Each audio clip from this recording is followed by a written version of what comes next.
Hey, Pretty Girl Club, welcome back to the Creepyoticals series. I wanted to bring this series back because one thing that people don't know about this channel is that this is actually set up as kind of a think tank. So I have done social experiments. Usually I document them in the Patreon. And by the way, this video was inspired by Baby Girl Niche. I think that's how you say it. She does have a TikTok page. But a lot of us exoticals, we love to gossip and basically just tell each other all of the intel. So all of that is in the Discord. Be sure to join the Patreon. But I wanted to make this video called Things Pretty Privileged Women Won't Tell You.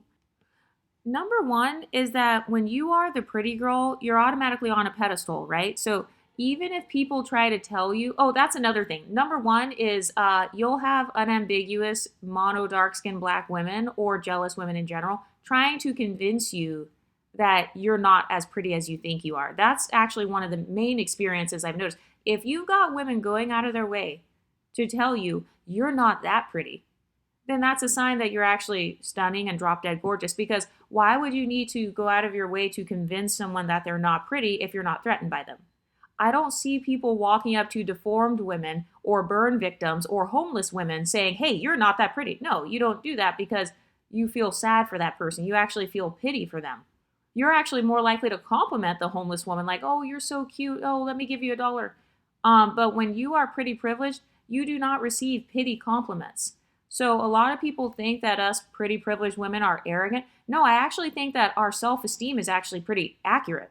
And that's because people have no problem telling us how they feel about us. They have no problem picking us apart. They have no problem telling us when we have a pimple or like when we look bad. So you would think that that would humble us, but in reality, if that pretty woman is good at transmutation, she's actually just going to use that information to level up. But number two is people don't just try to copy your aesthetic when you're pretty. I think a lot of people, they assume when you're the pretty girl, oh yeah, people try to dress like you. And yes, people have tried to dress like me, but they also have tried to copy my actual personality. Like I'm talking, they try to copy my accent. I actually have a neutral accent. I have a standard American accent. Well, not all the time on this channel. Sometimes I try to play up my little aggression on this channel, but I've had women try to copy not just my clothes or makeup, but my actual accent. I've had them try to copy my slang phrases that I use, and I know that they're using my slang phrases because a lot of my shit is made up. A lot of my stuff is made up. Like when I say, aw shit, get your tea and your popcorn, we've hit another psychological jackpot. That is not a common phrase that people use just in everyday life. That's something that I just made up because I'm just a nerd. So this is the experience of a lot of pretty privileged women. When you're placed on a pedestal, people copy different aspects of who you are. So they're not just copying the beauty part, they'll copy your personality. Some people will copy your hobbies. You guys know that obviously I have this YouTube channel. I've been around women where it's like, if I do something or they find out that I have a YouTube channel, suddenly they're starting a YouTube channel. Or they find out that I am doing a particular club. Suddenly, they want to do that same exact club. So more people have a desire to kind of identity swap with you when you're the pretty girl. So for those of you who are leveling up, by the way, this video is being made for the pretty privileged women who, maybe you want to level up your pretty privilege somehow. Maybe you're kind of social climbing. So I feel like there are no YouTube channels that focus on the nuances that come with that. A lot of people just think that, oh no, you're just going to be pretty and then your life is going to be perfect. And it's like, no, you still have to be strategic. That's why you see a lot of pretty women who are still dusty. It's because those women, they had the beauty, but they didn't have social strategy. So that's why you see them still struggling and, still feeling like they're at the bottom of society, or they still feel invisible. They still feel average, even with their hair done, even with their makeup done. Have you ever noticed that? It's the main women who are so anxious about makeup and hair. They're anxious because they're still average with the makeup and hair done. So they're going from completely invisible to average, being treated like a human being. In fact, I've seen some of them say that. They'll say, oh, well, I have to wear these wigs because I just want to be treated as human. And it's like, okay, that's different than like a pretty privileged woman like Beyonce. When Beyonce puts on a wig, she just looks like a glamorous princess and pop star. So it's a totally different experience. But it's almost as if some women will actually get this limerence over your social status. So I've talked about limerence before on this channel. And usually I tend to talk about that in terms of romantic relationships. So limerence is kind of when you have this belief that a person can solve your problems, or maybe you put that person on a pedestal and you believe they're flawless, and then you become obsessed with that person, you become stressed out over that person. So my theory is that a lot of quote unquote average women have limerence over pretty privileged women's status. So they're in love with the idea of one day finally attaining that pretty privilege. Or they feel like, hey, once I get this pretty privilege, it'll solve my problems. That's why you see a lot of level up dating advice channels where the main thing they talk about is like hair and makeup. It's basically image consulting. I've noticed that a lot of unambiguous black women or women with inferiority complexes, they tend to flock to content that is based on image consulting. Think about like Kevin Samuels. Think about like those women who say, hey, your wig is messed up. Like you need to change your nails. You need to paint your toenails so that these rich white men can like be attracted to you. So there's this focus on image. And that's because a lot of those women are coming from backgrounds where they don't have the pretty privilege or they didn't grow up with the pretty privilege. So they're not even aware of their own beauty and they're not aware of their own flaws. The advantage of being pretty privileged is that we are very aware of our beauty and we are also very aware of our flaws, because a lot of people will target us and they'll try to name whatever those flaws are. So it actually makes it easier and quicker for us to level up as pretty privileged women. Have you ever seen, actually I'll use Glorilla as an example. Glorilla has pretty privilege, but one of the main things that her audience would make fun of her for was actually her nose. They shouldn't have done that, because all you're doing is you're giving Glorilla the typical pretty privileged experience, which is we're already on a pedestal, maybe we become famous or something. Then you got people trying to humble us by saying things like, oh, well, your nose looks messed up or your hair, whatever it is. But if that person practices transmutation, all she's going to do is actually take her haters' advice. And she's going to go ahead and get rid of that flaw that her haters are talking about. And by the way, you see this a lot of times, not just in Hollywood, but you see this like even when it comes to non-famous people. Kind of like Fanita. Remember Fanita? A lot of people made fun of her for being fat. And so instead of her just being sad and depressed, she was like, okay, well then, you know what? How about I lose the weight and then I can come back and say F you. And that's exactly what she did. So transmutation is a tool that women use when they are social climbing. And a lot of us are better at social climbing because people will actually tell us what they feel is holding us back socially. Now, are we always going to listen to them? No. But that's just something that happens to us. Whereas if a woman is considered average, she's overlooked in general. So she doesn't know if she's pretty. She doesn't know what her flaws are. She doesn't know what's helping her out in terms of looks. She doesn't know what's holding her back in terms of looks. So there's a lot more confusion that comes with being the type of woman who never had visibility. Number 3, a lot of men will fantasize about you when you're a pretty woman, but a lot of women fantasize about taking your place. And so I've noticed that some people, they stereotype us in the exotical space. They stereotype us as being mean girls. And it's like, well, no, a part of pretty girl PTSD, that's what I call it. A part of that is hypervigilance. So a lot of us have had traumas that came from women trying to sabotage us, or women like talking behind our backs or betraying us. So a lot of pretty privileged women, we do tend to have things like betrayal trauma, whereas the other types of women tend to have a lot of rejection trauma. So it's not that you've been betrayed, because you've never even been picked in the first place. You've never been picked to be put on that pedestal. And I'm not talking about men. I'm just talking about being picked to be pedestalized. So a lot of people will copy us. A lot of people try to identity swap with us. So for example, there's this social club that I'm a part of. I talk about it a lot in the Patreon, by the way. I talk a lot about anecdotal experiences. Like, we gather a lot of anecdotal evidence over here. So be sure to join the Patreon and the Discord, because that's where we will have the social experiments thread, and you will actually hear Exoticals sharing their stories in their everyday lives of how they're treated. But there's this one social group I'm in, and in this group, I wear a lot of monochromatic outfits. So a monochromatic outfit is like from head to toe, you're wearing one color. So I will wear like a red shirt with some red pants and like a red lip, or, something where it's matching from head to toe. My shoes are red. Just everything is all one color. And that's just because that's the aesthetic I like. I'm tall, so I look really good with monochromatic colors. I remember one time there was this random girl. I had never noticed her before. She was an unambiguous dark-skinned black girl. And I went to the same group the following week, and I noticed she was wearing a monochromatic outfit. Okay, so I usually wear like monochrome brighter colors, maybe like red or something.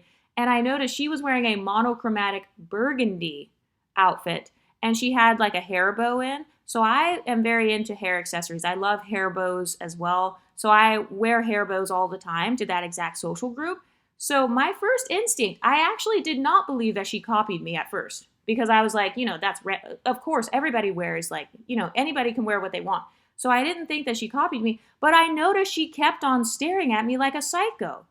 And I was like, why does this girl keep staring at me? It was almost as if she wanted me to notice her. She wanted me to look at her. She wanted me to notice her outfit. So a lot of pretty privileged women, we have women who will try to dress like us, try to copy us or whatever, and people naturally seek our validation. That's what it is. So that girl doing that was a form of her seeking my validation. Because why was she specifically wearing an outfit that looked very similar to my exact outfits that I wear? And her makeup was like done to the gods and everything. Like my makeup, I don't necessarily do like super fancy makeup, but the fact that she kept on looking at me the entire evening, and when I say looking, I mean staring and glaring at me. It almost looked as if she was comparing herself to me. You know how women look you up and down and stuff? She was doing that. And so that's when I realized, oh, okay, she must be some girl who's been coming to this group, and maybe she was invisible or something. It must not be her first time here. So maybe she's noticed me, and now she's dressing in the same aesthetic as me, and that's why she keeps randomly staring at me. Number 3, your friends, family, and significant other will notice other people's jealousy. So if you are the pretty privileged woman, you might be dealing with a jealous mother-in-law, jealous sister-in-laws, jealous women in general. So for example, I've actually had boyfriends, I've had male friends. For whatever reason, it does tend to be men that notice. So I've had people notice women staring at me like in the grocery store. Like I had an ex one time, he was like, yeah, a lot of women stare at you. He said that specifically that a lot of white women were staring at my hair specifically. I had another guy tell me one time like, oh, that girl just gave you a look. I think I told you guys that story before about how it was a coworker. And he said another girl gave me a look, and I was like, who? Like, what do you mean they're looking at me? And he pointed, and it was like this black girl. It was a black girl when we were like on our lunch break. And I was like, what? And then another time he was like, a lot of people look at you. He was like, you got it going on. And so that is something where other people are going to notice it. So I see a lot of women making YouTube channels saying, oh yeah, I'm pretty too. I'm pretty too. And I'm not saying they're not. I'm not going to invalidate other women's beauty. But I will say that your experiences in society will tell you exactly how pretty you are, or, where your pretty privilege stands, or what your experience is. Because this is something that's very common. People are staring at us a lot. And when it comes to hairstyles, I've noticed that a lot of people, because they kind of like pedestalize us, they will try to figure out our beauty. So that's why they're staring at something specific. Like they're staring specifically at your hair. They're staring specifically at your makeup because they're trying to study you. People make you their muse. You are like the object to be studied. So it's like they're staring at your waist. I've had people stare at my waist. They stare at my waist, or they stare at my freaking butt and in between my legs to the point where they're reporting me at work. And it's like, how are you going to report me for wearing a pantsuit? I will still never get over that. I will never get over that because I've been reported for pants several times at several different jobs. And it's like, I have no ass. My stuff is not tight. I'm literally wearing a blazer. So it's not like there's anything sexual about it. No, you're staring at that area because you think that part of me is pretty. And I know it sounds weird, but sometimes women, they focus on certain features or certain things that they think are pretty. So for example, when you're the pretty woman, you are like a mirror reflecting back that woman's beauty or lack of beauty, unfortunately. So that's why I say I personally don't believe in hierarchy thinking, but a lot of women do. And so when they see you, they start placing themselves on hierarchy against you. And so that's why they're staring at you so hard. They're comparing themselves to you feature by feature. Like, oh, okay, how do her eyes look? What eye shape does she have? Okay, she has almond eyes. Okay, I have this kind of eye shape. What kind of nose does she have? Okay, she has a broad nose. I have a small nose. So they're comparing things one by one. That's why sometimes you might see a woman staring at something very random or weird. Like I've had people stare at like my eyebrows before, just like super random features that I have never placed on a pedestal myself. But if you are considered somebody else's standard of beauty for that one feature, because you're not always going to meet everybody's internalized beauty standard. There's no such thing, by the way. And that's another way that I can tell that a woman doesn't have pretty privilege, because they'll have this talking point of, you're not pretty because you're not perfect. And it's like, okay, perfection doesn't exist, sis. So that's how I know that you've probably never experienced a lifestyle of a pretty privileged woman, because everybody knows that perfection is not real. So being pretty privileged, it doesn't mean that you are without flaws. So sometimes what will happen is women will actually try to study your flaws, or men, whoever feels beneath you socially, they'll try to study your flaws, or they will try to memorize your flaws in their head. I know it sounds very violating. A lot of us pretty women, we have a lot of trauma of people trying to violate us. Like violate our personal space, trying to exploit our insecurities. Actually, when it comes to dark-skinned women that are pretty, people will use their skin tone. They'll be like, oh, she's dark. Or they'll go out of their way to say she's dark. Or even if you're light skinned, let's say you get a tan, they'll be like, oh, you look hella dark. So they're trying to point out what they consider to be a flaw, being dark, and then they will call it out, or they will memorize it. This is also why some light skinned women get accused of bleaching. Why are you accusing random light skinned women of bleaching? Well, it's because you have memorized that person's darkest skin tone, because you associate dark skin with like being a flaw. And so that's why if that woman goes back pale in the winter, or I don't know, she uses vitamin C or whatever, then people are like, oh my God, you're a bleacher. And it's like, well, how would they even be able to keep track? That's another thing. People will keep track of what they perceive as your flaws. They keep track of your exact beauty routine. And so another trigger is if a woman is pretty privileged and then she switches it up. That's actually a huge trigger. That's a huge trigger. That really pisses people off. Especially if you're like in the workplace. If you're in any sort of environment where you are surrounded by basic betties, oh yeah, that will piss people off. Like if they've memorized your flaw and then you go and fix that flaw, or you switch it up so that flaw is no longer noticeable. Let's say you have a stomach, like a stomach that pokes out like a bowling ball. Oh, people will call that out. If you have pretty privilege, yeah, people will, that's the first thing they'll call out. They'll be like, oh, well, her stomach is fat. As a matter of fact, I've seen some YouTube channels where they're like, oh, so-and-so, she's fat. She has dented up thighs. She has cellulite. It's like, okay, so you had to scan this woman's entire body up and down, and you had to literally focus in on the skin beneath her ass so you could say, oh, she has cellulite. Okay, so that's a sign of hierarchy thinking. And it's also a sign that that woman is like meeting your internalized standard of beauty. So a lot of non-pretty privileged women, they don't understand that you can meet a standard of beauty and still have cellulite, or still have like acne or whatever. Like everybody has their struggles. Everybody has, like I told you guys, I've been a beluga before. So, that was something that happened to me. Like eating too much, overeating, or having a breakout now because like I ate a whole bunch of bad foods. But I think I'm on number 4. People are obsessed with your dating life because you're the standard of dating. So in the Patreon, I'm going to be doing an episode on how last week, a girl that I just met, she immediately asked me if I had dated any men in this social group. This has happened to me several times, where somebody first meets me and they immediately want to know who I'm sleeping with, or they tell me who they slept with as a way to mark their territory or prove themselves to me and gain my validation. Like I remember one time, me and my friends were talking about this traveling thing, because I do some like travel groups and stuff. So she was like, oh, do you know so-and-so? And I was like, no, I don't know who that is. And she was like, oh, it was a tall, unambiguous black guy.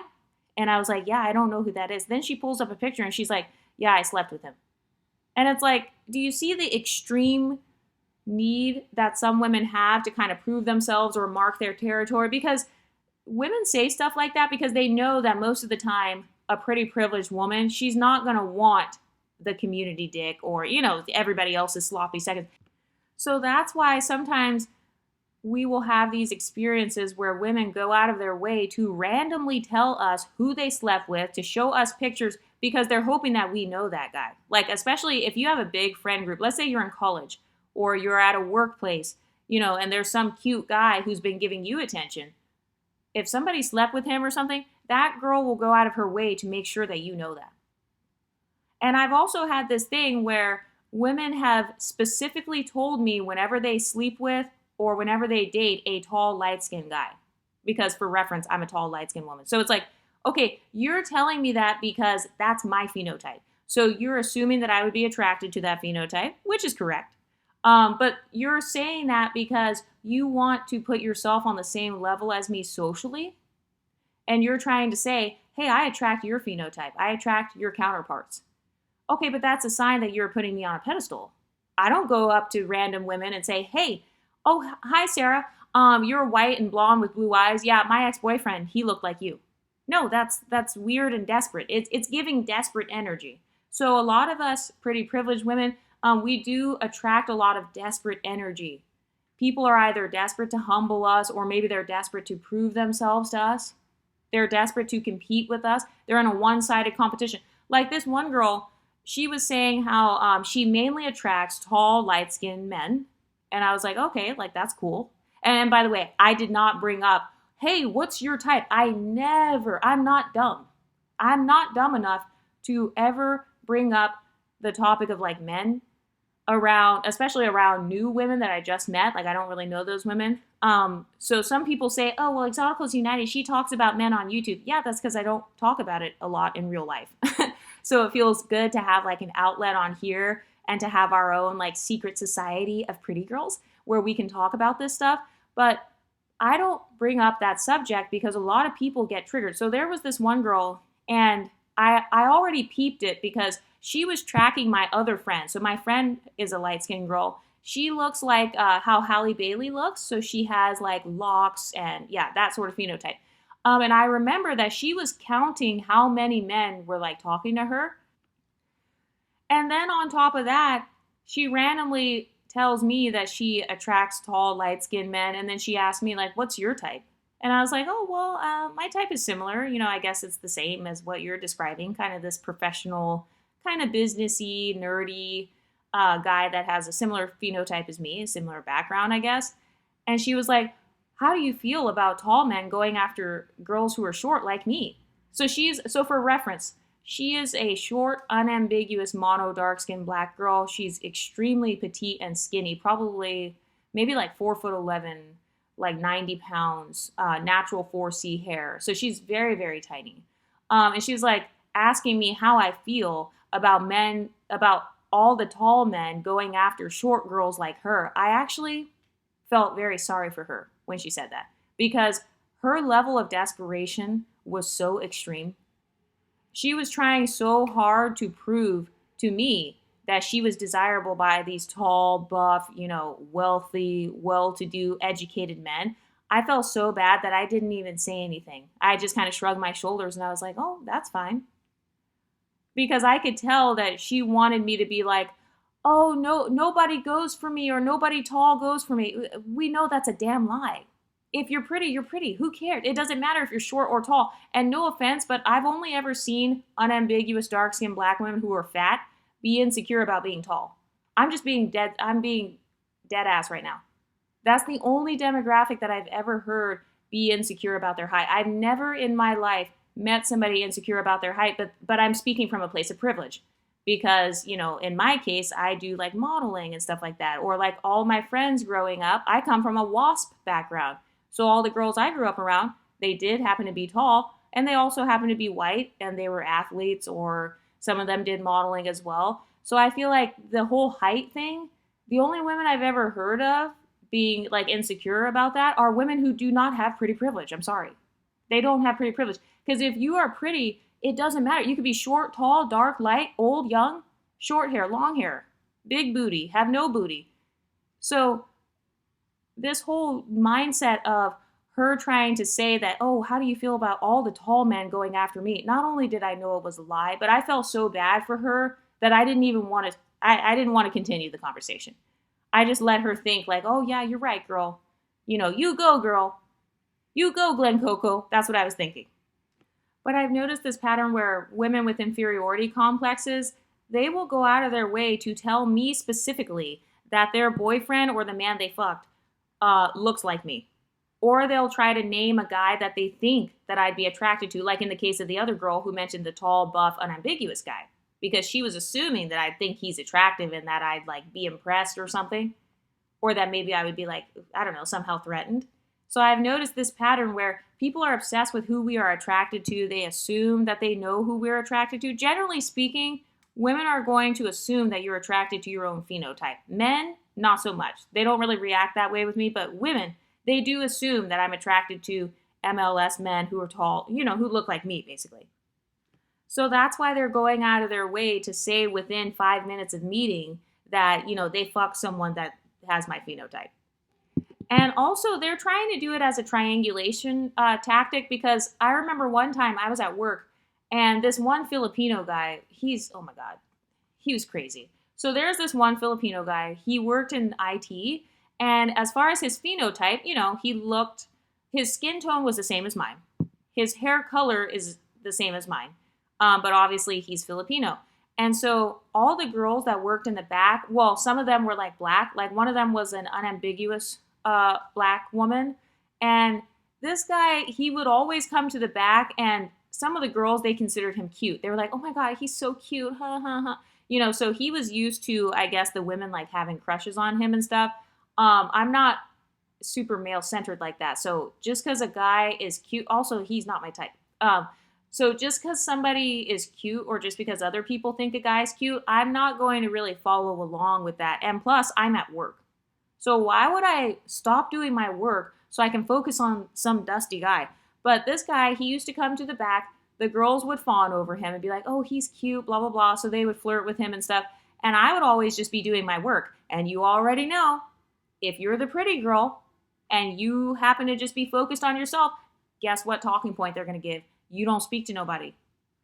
Oh, well, her energy is off. I don't really like her. Oh, she seems stuck up. She's stuck up. She's standoffish. So, of course, because I didn't say anything, because I would always just be on the computer doing my work, this guy, apparently he decides that he doesn't really like my personality, and that's fine. But I remember one time he came to the back, and he started talking about how he does photography. Like he said he does photography on the side, like he photographs models. So in that particular office, a lot of the girls, they were like, oh, Exoticals United, she's the model of the office. Like they would always talk about how I'm the quote unquote model. Like they were saying it as a joke or whatever, or like to be nice, I guess. So this Filipino guy, he randomly talks about how, oh, well, he's a photographer. He photographs real models, and he loves photographing women who look like, and then he pointed to the woman next to me, the unambiguous girl. And he was like, yeah, you have a perfect complexion. Like that's my favorite complexion to photograph, blah, blah, blah. And he made sure to say it in front of me as the only other woman of black descent in the office. So it's like, okay, why would this guy randomly try to say that around me? So I still didn't pay attention. I actually agreed with him. I said, yeah, you do have the perfect complexion. Like you're so pretty. I was complimenting the girl. So I went along with it, but I don't think he was satisfied with that. I think he wanted me to get upset. So I joined in on the compliment. I'm like, yeah, you do look very pretty. You should model. Like, have you ever done modeling? And she's like, no, I haven't done modeling. She was a bit older. She's like, no, I have never done modeling before. I'm so busy with my daughter. And she's like, have you done modeling before, Exoticals United? And I was like, oh, actually, yeah. But I mean, I don't really do it like that. But I have done it. So the whole conversation went left because this guy, he was in there trying to quote unquote humble me, and it didn't work out. So I get back on my computer. I'm minding my business and doing my work. And then it literally says on the computer, so-and-so is trying to take over your screen right now. You know how like at the IT places at your job, they can take over your desktop screen? I'm like, what the fuck? Why is the guy that was just in here, why is he trying to take over my screen? That is completely inappropriate. That goes against the policy. Why would you randomly try to take over the screen? So I said no, like I declined it because you can click like yes or no. I declined it. Then he sends me an IM and he's like, oh, I saw that you had put in a ticket a while back, like an IT ticket to like fix something. And I was like, yeah, it's been solved. Like it's tracked in the system when they solve the ticket if you have a problem with your office computer. But anyway, I was like, yeah, it's been solved. And he was like, oh, okay, have a good day. I'm about to log off soon. I have to go get into my Audi G4. Like, he started naming his car. He named his specific car. It was like a really nice sports car. And I'm thinking, you're such an incel. Like, what kind of behavior is that? So you came into the office so you could try to apparently triangulate me because now it's obvious because now you're over here trying to log into my screen. And then you want to talk about how nice your car is. So do you see his desperation for validation there? That's a common experience that a lot of us have as pretty privileged women. So even though men will triangulate us or they'll try to compliment somebody else, they're hoping that by them complimenting the girl next to us that we will feel like overlooked. But we don't have that trauma. We don't have the overlooked trauma. So that's not a big deal. In fact, it's a relief. It's a relief to be overlooked because you know how some women who feel invisible, they say that they feel like they don't get attention. They don't get the recognition they deserve. They don't get the opportunities they deserve. For pretty privileged women, it's the exact opposite. We get too much attention. We get too many people talking about us. We get too many opportunities that we don't want. Like, no, I don't want to date this random Dusty. No, I don't want to date this random guy who has money, but he's ugly. We have hyper visibility. So somebody overlooking us and saying, oh, well, actually your friend is prettier or something, that doesn't hit, that insult doesn't hit the same for us because we've already been validated. We've been over-validated. I'm just being honest. We've been overly validated, so much so to the point where a man making one little comment, that's not going to chip away at our self-esteem. Like, if I were to walk down the street and some random guy were to say, haha, that's why you're ugly anyway, I wouldn't have destroyed self-esteem because society has already told me for decades upon decades that I'm not ugly. But if a woman who has a little bit of trauma and maybe she already feels invisible in the real world, if she gets called ugly, that's where you see them going and making TikToks and, making videos saying, yeah, a man called me ugly or I got ghosted on a date. And you see them really getting worked up over it because that's more of their common experience. That insult aligns with their traumas. So that's why it hits harder. But number 4 is people anxiously attach to pretty women. Okay, so for example, I've noticed that with me, like people will overanalyze everything I do. So I told you guys I do wear glasses. So I remember when I was in school, so when I was in college, I was a broke college student. So I could not always afford to get like some new glasses or like the prescription contacts and all that. I couldn't afford to get that. So sometimes I would not have on my glasses. So I would be naturally squinting my eyes. And I've had people accuse me of like looking at them funny. And it's like, no, I literally can't see. It's not that I'm trying to mean mug you. It's that I'm trying to look at the sign. I'm trying to look at the menu behind you. And you think I'm squinting at you or like being a mean girl, but I literally am just broke and I can't see because I couldn't afford to get my glasses. Or like, I remember another time somebody was like, oh, Exoticals United, she just walked past me. She didn't say hi, blah, blah, blah. And like, it was a big deal. This one girl, she got so mad at me. This was like in college. She was an upperclassman. She got mad at me because apparently I was walking past her or, apparently I would like look away when she looked at me. And it's like, sis, I am nearsighted. And no offense, but we're at an HBCU. You're a dark-skinned black woman. There are tens of thousands of you on this campus. Like, what are you talking about? What do you mean I walked past you? First of all, I can't see shit. Everybody's face is blurry. I'm just trying to make it across the street without getting hit by a car. And secondly, even if I could see properly, you blend in with everybody else. So no, I'm probably still not going to see you. And even if I do see you, I don't have to stop and say hello to everybody. That gets on my nerves so much when people are like, you don't speak to nobody. It's like, bitch, you didn't speak to nobody. Clearly you care the most about who speaks to who. So if you care so much about speaking to me, why can't you say something to me? Why is it that I always have to say something to you? Do you see that anxious attachment?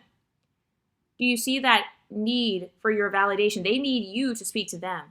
They need you to jump through more hoops to prove their value because they feel more relevant and more important when the pretty girl speaks to them first. So it kind of cancels it out if they have to speak to you because they assume everybody's speaking to you. You're the pretty girl. You're the one that's on the pedestal. And it's like, no, it's not my responsibility to make everybody else feel seen.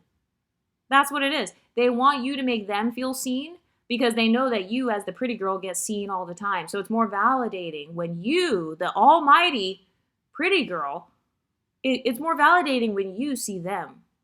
And it's like, do you see that internalized pedestalization? Do you see how they anxiously attach to us?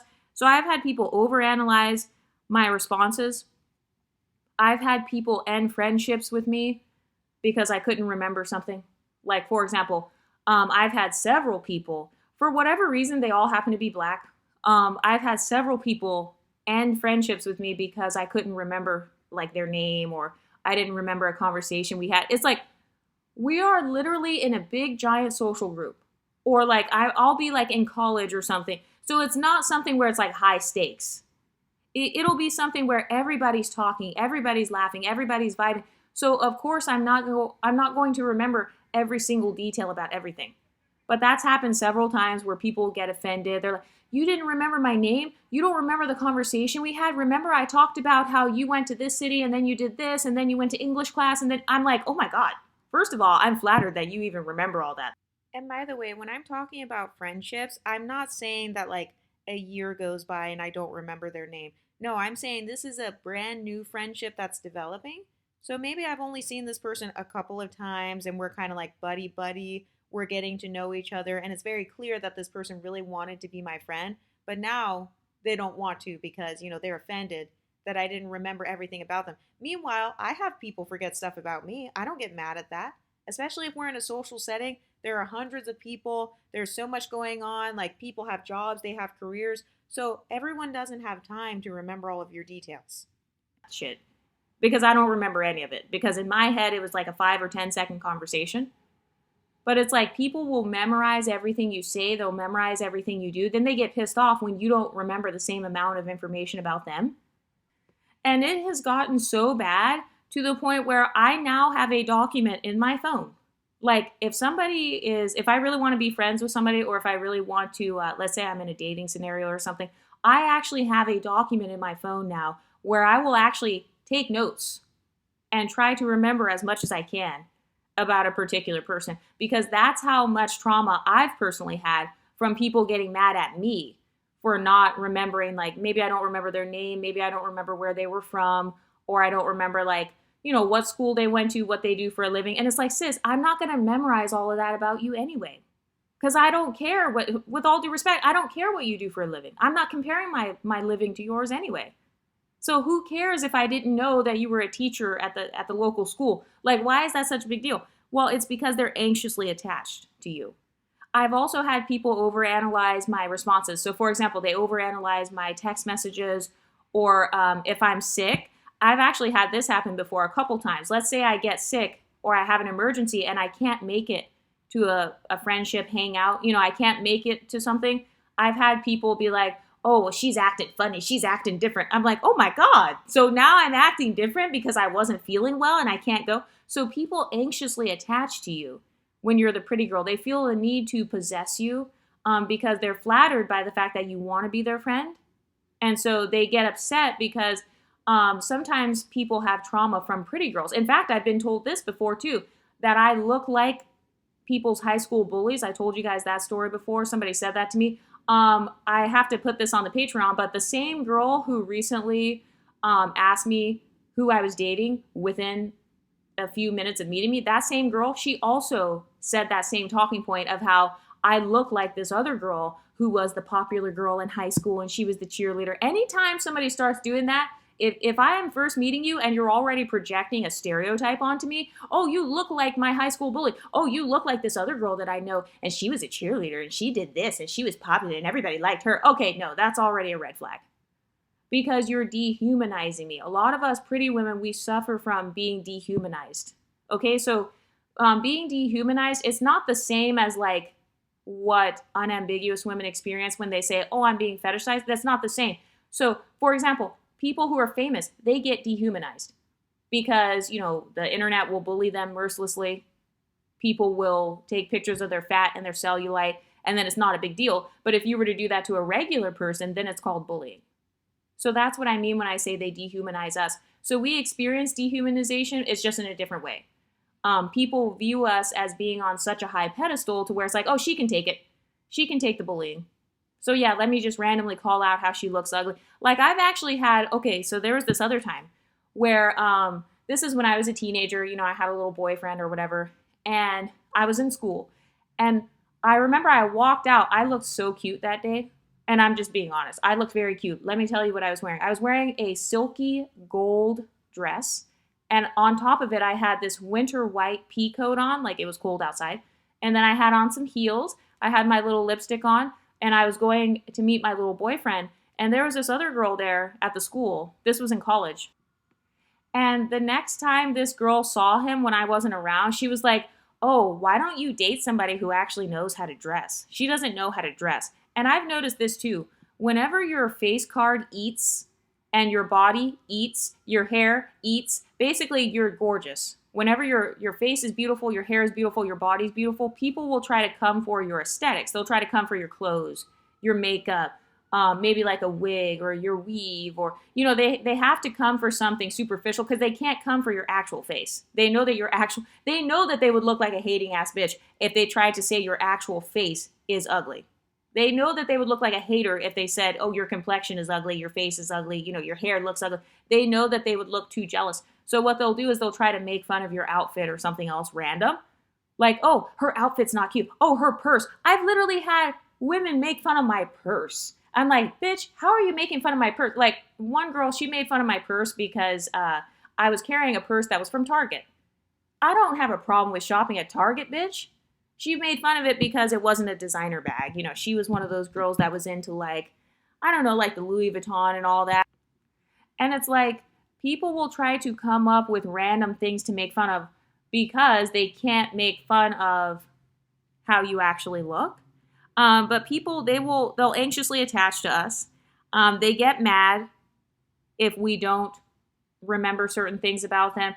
Oh, have you ever had somebody get mad because you didn't invite them to go? I remember one time, all I did was I swear to God, I went on a walk at the park. I went on a walk and then I posted it like, oh, I just went on my walk. Somebody literally messaged me and she got pissed off because I went on a walk at the park and didn't invite her. It's like, sis, you live 40 minutes away. What do you mean I didn't invite you? You wouldn't be able to make it. It's 7 p.m. You would have had to drive through 5 and 6 p.m. traffic, 40 minutes, just to come here. Is it that serious for you to hang out with me? Because if so, why didn't you say something before? Why are you waiting until after I posted it online and, you know, I look like I had fun and, you know, why is it that after that, now you're mad, you feel FOMO? That's another thing. A lot of pretty women, we trigger FOMO in other women. They have a fear of missing out. They're missing out on being beautiful. They're missing out on being popular. They're missing out on being desired. Whatever it is they associate with pretty privilege. That's why I say on here, I do not recommend like giving up on beauty. Like if you're one of those women who has trauma and maybe you feel like you've never met your internalized beauty standard, that's why I say every woman has the right to be as beautiful as she wants, because if not, all you're going to do is just have FOMO for the rest of your life. That sucks. That's actually a depression trigger. Like, why would I want that? No. Like, if I have the choice between look as good as possible or stay mad, yeah, I would rather just go ahead and like lose the weight. I'd rather go ahead and like grow my hair out.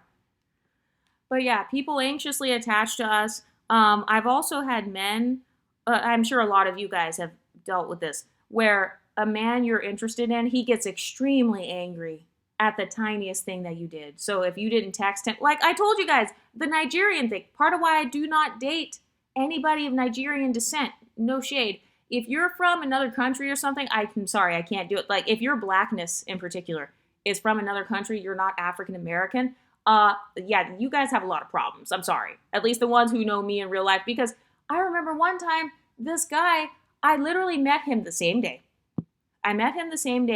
I had only known him for about 24 hours. He was already getting mad at me. He was like, why didn't you call me and say goodnight? Why didn't you text me and say good morning? I'm like, what the fuck? I just met you yesterday. What's wrong with you? So that's him anxiously attaching. He's anxiously attaching because he associates me with a certain fantasy. So men, they experience rejection wounds that are deeper than normal because it's coming from a woman that they consider to be pretty and attractive. So because a man puts pretty women on a pedestal, it's more hurtful when those pretty women say, you're ugly or I'm not attracted. It's just more hurtful. It feels, the rejection wound cuts deeper. This is also why people feel like when you're a pretty girl, you're not allowed to be mean, because your insults are more powerful as a pretty girl because you have more social power. So that's why a lot of people, they're like, oh no, you're being a mean girl. It's like, well, no, if ugly women get to be mean whenever they want, then bitch, I get to be mean as well. How about them apples? If other women get to talk shit, bitch, I can talk shit as well. I don't give a fuck if you think I'm mean. But number 5, people spy on you. So, for example, actually, look what's happening to me on YouTube right now. Look what's happening to all of the Exoticals. You got people attempting to spy on us. They're trying to dox us. They will pay so they can join our Patreons and join our Discords so they can try to go back and make videos about it. So why are they doing that? Well, it's because we talk about having pretty privilege. That's why. If we were all to come on here as Exoticals and say, hey, we're all ugly, nobody likes us, we're basic, we're at the bottom of society, nobody would care. They wouldn't be spying on us or attempting to dox people or trying to capture photos at unflattering angles and then try to say oh, this person's not pretty. No, they wouldn't do that. Because again, do you do that to homeless women on the street? No, you don't, because you pity those women, because you actually do view homeless women as being less attractive than you. So that's why you wouldn't do that, because you just feel like you're tormenting them at this point. But when it comes to women who are pretty privileged and you actually do believe they're pretty privileged, again, that's when that behavior kicks in, that spying behavior. Have you ever had somebody staring at your hair at work trying to figure out if it's real? Staring at your makeup, staring at your face, staring at your body. They want to know how you got to where you are, because you're the one that's on the pedestal. So they will take away your right to privacy. They feel like, if you're pretty, that's already not fair that you're pretty. So now I'm demanding that you tell me all your beauty secrets. I want to know all your social climbing secrets, all your social strategies. I want to know exactly how you got to where you are. So it's this entitlement. People feel more entitled to you when you're pretty. And also people become obsessed with exposing what your beauty routine is. This is why you see women actually making money off of it, like influencers and stuff. You see them making money off of this. They'll become millionaires just by showing themselves putting on makeup or doing their little hair routines and all that. It's because people are so enamored with beauty. So whatever your aspects of beauty are, whatever your pretty privilege comes from, it could be your hair, your face, your body, whatever, people will naturally be intrigued. And they want to know, how did she get like that? How did she get her booty like that? How did she get her hair to grow that long? How did she get her skin so clear? How did she get her face card to look like that? Did she have surgery? Is she using filters? Did she get Botox? Did she get fillers? So they're asking all this because they want to be able to attain your beauty. They're only asking questions because it looks good. That's why they're trying to figure out how you got that. Number 6, you are so used to being constantly stared at or picked apart that you are hyper aware of your insecurities. So I've noticed people do call us pretty privileged women insecure and shallow. And it's actually because people hold us to a higher standard. So because we already have beauty, people are more likely to be aware of our flaws. So it's not that pretty women are just more insecure, it's that we're more aware of our flaws because more people tell us what our flaws are. And so a lot of us know what to work on. We know that we need to work on our skincare or our makeup or whatever because people will tell us, because we're just more visible. But the women who are invisible, they can have bad makeup all day. Nobody will tell them because they don't care, because they look ugly. They're not a threat. I think I'm on number 7. Pretty women have a lot of anonymous bullies and haters. So have you ever had somebody create a fake account so they can message you and stalk you or comment mean stuff on your Facebook or on your Instagram, or, they go out of their way to be mean to you? Have you ever received a private phone call, like a call where the phone number is blocked and then they are saying crazy stuff to you, or they just want to tell you off? I know that used to happen to me a lot, especially in college. I remember one time, it was my freshman year, the first semester. Somebody called my phone anonymously. I didn't know who it was. And I was like, hello? And she was like, are you fucking my man? And I was like, who is this? I was like, what the heck? I was like, who is this? And she was like, that's none of your business. You don't need to know who this is. Are you fucking him? Yes or no? And I'm like, who are you even talking about? She wouldn't even tell me who the guy was that I was supposedly sleeping with. By the way, not to mention the fact that I was a virgin at the time. I had never slept with anyone in my life. So she assumed that I was promiscuous. And so that's actually a part of why, even to this day, I do not approach men in public settings. Like, even if it's a friendly setting, I never walk up to a guy and say, hi, what's your name? Oh, my name is so and so. Nice to meet you. I don't even do that because I have so many instances where I'll be talking to someone just randomly. It'll be at work. It could be at a customer service type of thing. It could be in school or some sort of social setting. And simply talking to a guy will make people think, oh, you must be fucking him. Because why are you talking to him? So we get a lot of anonymous haters. So messages, comments, he said, she said, gossip. So it can be harder for us to trust people sometimes because we don't know who to believe. There are so many conspiracy theories around us, and like, we don't know who to trust. We don't know who's making the fake account and then like trying to comment on our appearance. We don't know who's doing that. Have you ever been in a school or in some sort of social setting where they create like an Instagram page? They create an account so they can bully people at the school, basically cyberbullying. A lot of pretty women go through more cyberbullying because we're more visible. And so people feel more of a need to humble us. Whereas, again, if a woman's just medium or if she already looks bad, people don't usually go out of their way to bully her. Maybe more so in childhood, just because children are still learning. They don't really know. They don't know what's considered mean or not. So yeah, maybe in childhood, some unattractive women get bullied, but it kind of goes away once they become older. So a lot of those women, they may get bullied for being ugly when they're kids. Then when they're adults, they're just invisible. So the bullying stops. But when it comes to pretty privileged women, no, we are constantly being scrutinized for our appearance and being compared to like celebrities, or, we'll be compared to random celebrities that spend millions of dollars on their appearance. First of all, that's a compliment. But number 8 is that men will pursue you for status and ego reasons. So this is why I am not against women who only date men who are wealthy, because they call us gold diggers, and it's like, well, men are beauty diggers.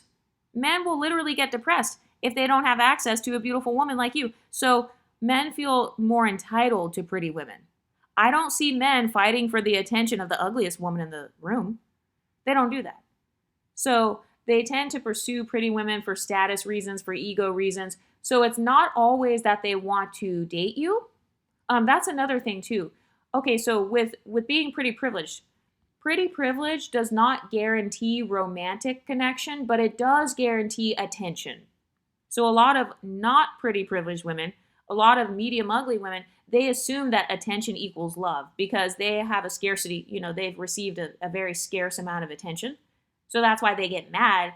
But no, pretty privileged women, we know that attention doesn't equal love because men have different motives and stuff. So majority of the time, they're seeking after the attention of pretty women for status and ego. That's why you see men who are still following these models and stuff on like Instagram. It's like a status thing. It's an ego thing. It's a fantasy thing. So men naturally want to be associated with us. So yes, they naturally give us attention, but it's not the same as getting respect. It's not the same as getting respect. So I think that it's funny because on the one hand, you'll see unattractive women and they'll be like, oh, well, you're still going to get cheated on. But then on the other hand, you'll see them getting mad that they don't get picked. And it's like, okay, so which one is it, sis? Clearly, you don't have the pretty privilege you claim to have because you're conflating attention with love. And by the way, this is a decentering men channel anyway. So I tell women to never base their self-esteem or their privileges on men or the male gaze. When you're pretty privileged, you're already going to have the male gaze anyway. So that's why we have the option to decenter men. We don't have to center men. Men have already centered us because they center beauty and sex. Men center beauty more than they center marriage and relationships. And if that were false, then the divorce rate wouldn't be what it is. So I think it's hilarious how you'll see women who are married saying, oh, well, men have decentered you guys. Exoticals United, men have decentered you. And it's like, no, it's the exact opposite. And that's why you have so many pick-me women who get mad at the pretty privileged women who have the option to decenter men. Because we can we can still have status and attention. So this is another thing.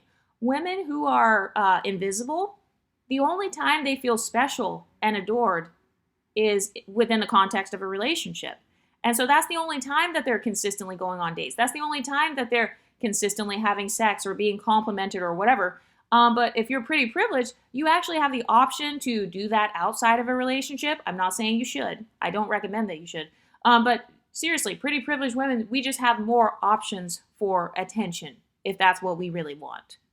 But a woman who has a scarcity mindset around attention, those women are going to be more male-centered because they feel like, no, this is the only way that I will get the consistent male gaze. Because they don't actually get the male gaze in society. They don't actually get compliments just in society. Not enough to the point where they are able to decenter men and still receive that attention. That's another thing. Pretty privileged women can decenter men and still receive attention. In fact, you should decenter men because you don't want all those men's attention. We're already overwhelmed with enough attention as it is. So women who are average, they don't understand that because for them, getting attention is few and far between. These are the women who they have to record it when somebody says that they're pretty. They will record it on audio or they'll go and announce on Facebook, hey, somebody called me pretty today. Why are they doing that? Well, because it's a special occasion. It's rare. They don't get called pretty very often. But number 9, people do extreme things to get our attention and approval. So for example, I've had girls lie to me about where they're from. I'm like, why do you have to lie? Actually, that recently happened with Blunt Girly as well. But I've had girls lie to me about where they're from. So for example, one time I met this girl, she was from, I think it was Detroit or something, but she lied and she said that she was from a suburb in another state. So she was trying to fit in with me. So I've had girls lie to me and say that they're from a suburban background when I know damn well they're from the hood, and that's fine.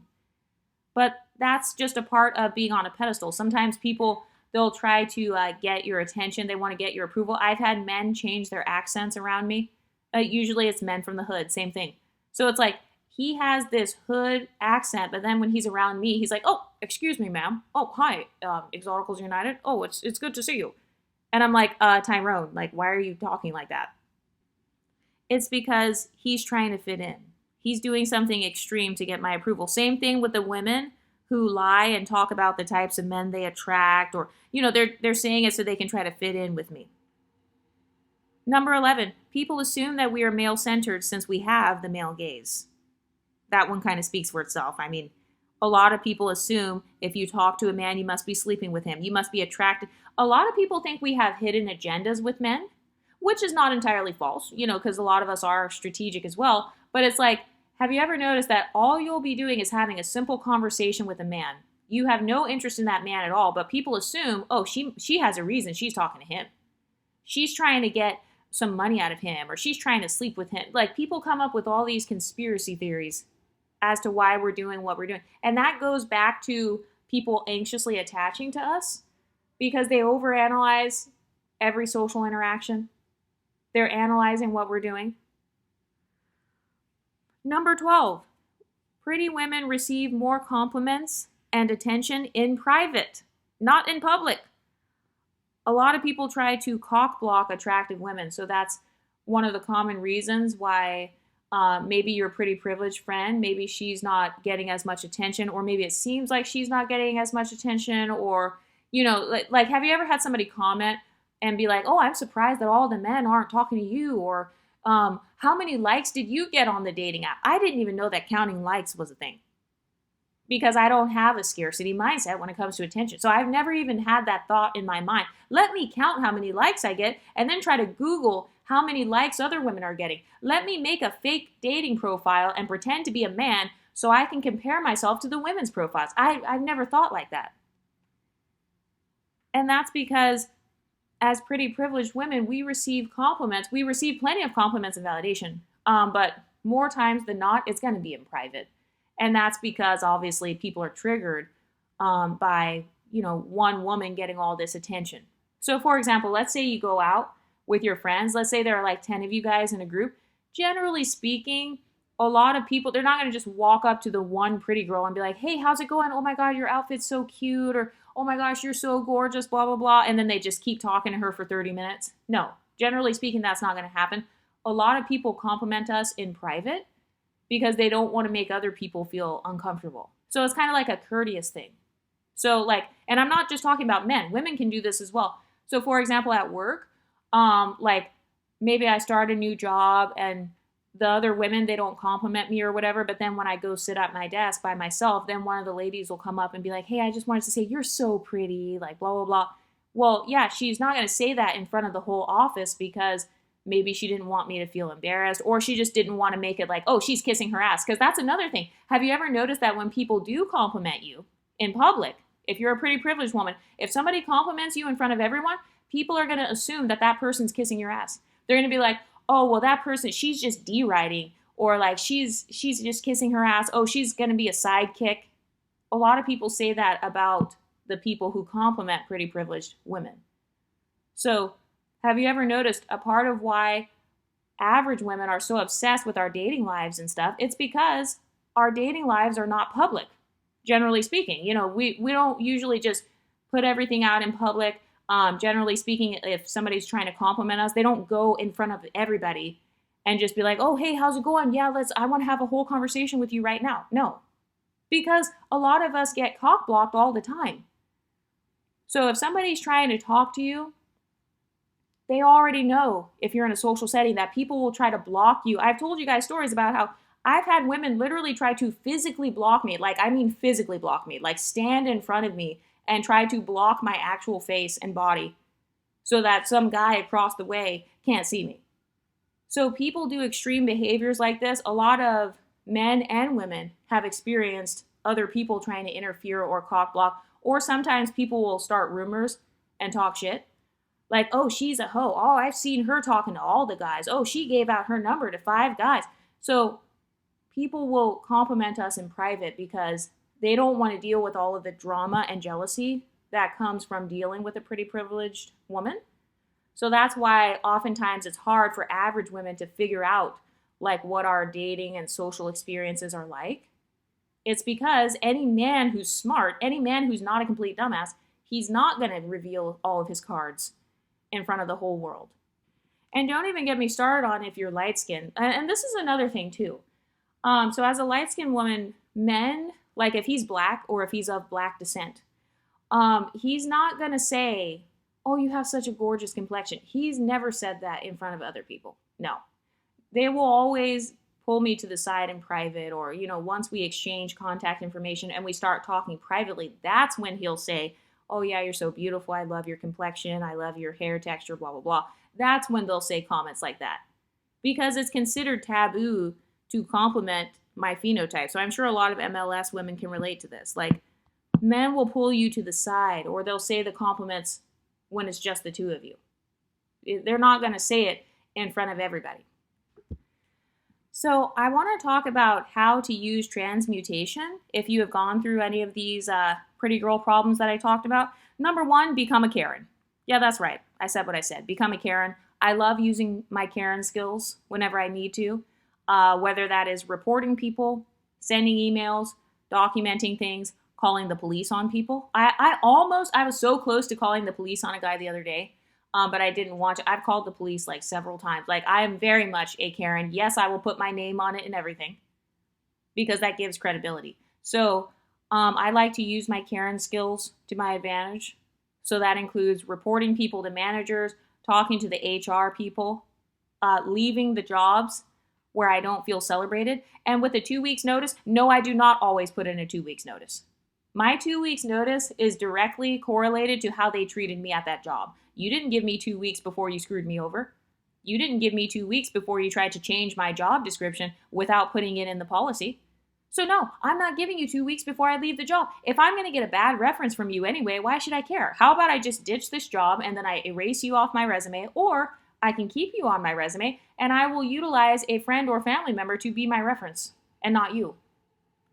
I already have a deal. Like, if you have close friends and family members, you guys should already have a deal amongst yourselves. Hey, I'll be your reference for jobs. They even have Reddit groups where those people can be your reference. Some of the Exoticals have asked me in the Discord to like be their references So sometimes when people are checking references, they'll call, and then other times they just email. So that's my version of transmutation. I'm going to become a Karen. If people want to have that behavior with me, then I'm going to have the behavior with them. Or if they think they can get away with doing things that are illegal or attempted bullying and stuff, like anybody who's tried to target any of the Exoticals, especially if they're going against the community guidelines. Like if you're one of the Exoticals who got targeted or they were trying to dox you, you can report those channels. And those channels can actually be deleted by YouTube because doxing is against the community guidelines. So that's a way of using your Karen skills. Number 2, I like to keep the same energy. I love shocking people with how much of a bitch I can be. I'm just being honest. I love shocking people because a lot of people think they can try you because they stereotype you as being this soft, dainty little doormat. Like, oh, she's not going to do anything. She's just, oh, the little light-skinned girl that talks like a white girl. Oh, she's not going to do anything. And I love shocking their ass when they try to be mean to me. And then I can be mean right back. So that's another way that I like to play the game. Number 3, I love to politely drag a man for filth if he has done something that I didn't like. Okay, so when I say politely, what I mean is, I just say what I have to say. I don't hold anything in. I don't try to be a nice girl or a good girl, especially if a guy does something. Like I've actually called men out to their face and said, it seems like maybe you're just seeking validation from women, or maybe you're just seeking my validation because I'm pretty. Yeah, that's right. I've said that. Sure have. Like, I have no problem saying that. Or like, oh, actually, I'm too pretty for that, so I'm not going to do that. And the man will actually agree with me. Isn't that crazy? I mean, it's not crazy because I actually have the pretty privilege. But if a woman does not have pretty privilege, do you think that a woman who does not have pretty privilege can get away with saying some shit like that? Absolutely not. So yes, I will be mean if I have to. I set very strict boundaries, and I will call people out if I feel like they're seeking my validation. Like, I remember one time, actually, there was this one girl, this was in school. She didn't like me. This was in college. And it was in one of the clubs that I was in. This one girl didn't like me, so she reported me to the club, like the president. And they had a meeting. They sat us down and had a meeting. And I was like, okay, can you name exactly why you don't like me? So can you name what I did to you? She couldn't name anything. And I'm like, okay, so you couldn't name anything that I did to you. All you're saying is that you don't like me. You just don't like my attitude. So what exactly did I say to show that I have this attitude? And then, of course, she couldn't name anything. So I love doing shit like that where it's like I'm exposing them as being a hater. Because have you ever noticed that the main people that have a problem with you, they cannot give a reason? Go look at the people that are coming against the exotical space right now on YouTube. None of them have been able to address any of our talking points. None of them have been able to name exactly what we did wrong to them because they can't name anything. So I love doing that. That's one of my ways of practicing transmutation. Number 3, I love breaking the stereotypes of what a pretty girl is. A lot of people assume that if you're pretty, you must not be talented, you must not be smart. So I love just coming in and blowing people out of the water. Like, honestly, I love doing that shit. I love coming in and shocking people with my talent or with my knowledge. I like doing that every now and again. Number 4 is flexing. Yeah, that's right. I said it. Being pretty is a flex. So if you want to flex your beauty, you have every right to do so. Because people will try to flex your flaws onto you. They'll be like, oh, haha, that's why you have acne and I don't. They try to flex stuff like that. They'll flex their clear skin on you. People try to flex, their money or their relationship status. Everybody else in society gets to flex except for pretty women. Oh, no, you got me all the way fucked up. I keep the same energy over here. So if you're going to flex something, you want to flex your dark skin, I'm going to flex my light skin. You're going to flex your type 4 afro, I'm going to flex my type 3 hair. So don't get mad when I do the same thing that you're doing. But I do like doing that occasionally, flexing, just because it's fun. Number 5 is cutting people off and being aware of my hater archetype. So maybe I'll talk about this more in the Patreon. I don't think YouTube will let me talk about that. Everybody has a hater archetype. What phenotype hates on you the most? What race hates on you the most? What ethnicity hates on you the most? What socioeconomic status hates on you the most? Everyone has a hater archetype. If you come into my comment section and say that your hater archetype is Exoticals, I will block you because this is not your space. If your hater archetype is here. But memorizing your hater archetype and then only becoming friends with the opposite of that. So, for example, if my haters tend to be bad-bodied belugas from the ghetto who are extremely uneducated and ignorant, or women who lie and say they're around millionaires and billionaires when actually they're living a lower middle class lifestyle, then I'm going to go after the opposite of that when I'm making friends. If your haters are usually like white women, for example, okay, then only be friends with black women. If your haters are usually older women, okay, then only be friends with younger women then. So I don't really buy it when people say, oh, everybody hates on me. No, it's not that everybody hates on you. Out of all the 8 billion people in this world, everybody doesn't hate you. You're just in the wrong social setting. You didn't memorize your hater archetype. You may have more than one hater archetype. Generally speaking, my biggest hater archetype is obviously going to be insecure women, women with inferiority complexes. That's my biggest hater archetype. So some people may have different versions of their haters. So you have to memorize what that is and then only stay in spaces where those women are not going to be. So if a lot of your haters are from like Atlanta, for example, then don't live in Atlanta. Don't go there. Don't live there. Don't go there. If every time you go there, you have a horrible experience or I don't know, like something bad happens. If you're in these scenarios where you're like getting robbed and scammed and defrauded, then you want to get away from those people. Because I hear some people say, oh, well, I don't want to let them scare me out of my city. Okay, you can do that. You can stay there. Then you just have to become a fighter. Okay, so that's another form of transmutation is to actually fight back. And I do that sometimes on YouTube. Sometimes I clap back. A lot of people are like, no, you're too big. You know, she's not going to say anything. Sometimes people think I won't say anything because I'm a little bit of a popular channel. So they'll think that I won't see them or that I don't peep them or I'm not going to respond. No, sometimes I will clap back and become a fighter because you're not going to scare me off YouTube. So it's you either have to leave or you have to fight. Those are the only two options. So that's why at jobs, usually I just leave the job because I'm not going to stay at that job and fight. I mean, now I work for myself, but back when I did have jobs, I would switch jobs a lot. By the way, if you are switching jobs a lot, and especially if you're a commenter on this YouTube channel, you should seriously consider becoming a content creator. I was watching something about marketing the other day, and I think they were saying only like 5% of people comment on YouTube channels or something. So if you're a commenter, your comment, that's a script for a video. That's an outline for a video right there. So I highly recommend that pretty girls become content creators. That's one of the easiest barriers of entry into success.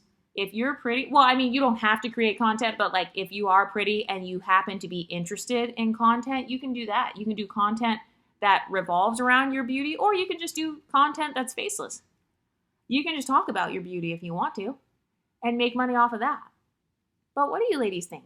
Let me know in the comment section and I'll talk to you next time. Stay pretty, ladies.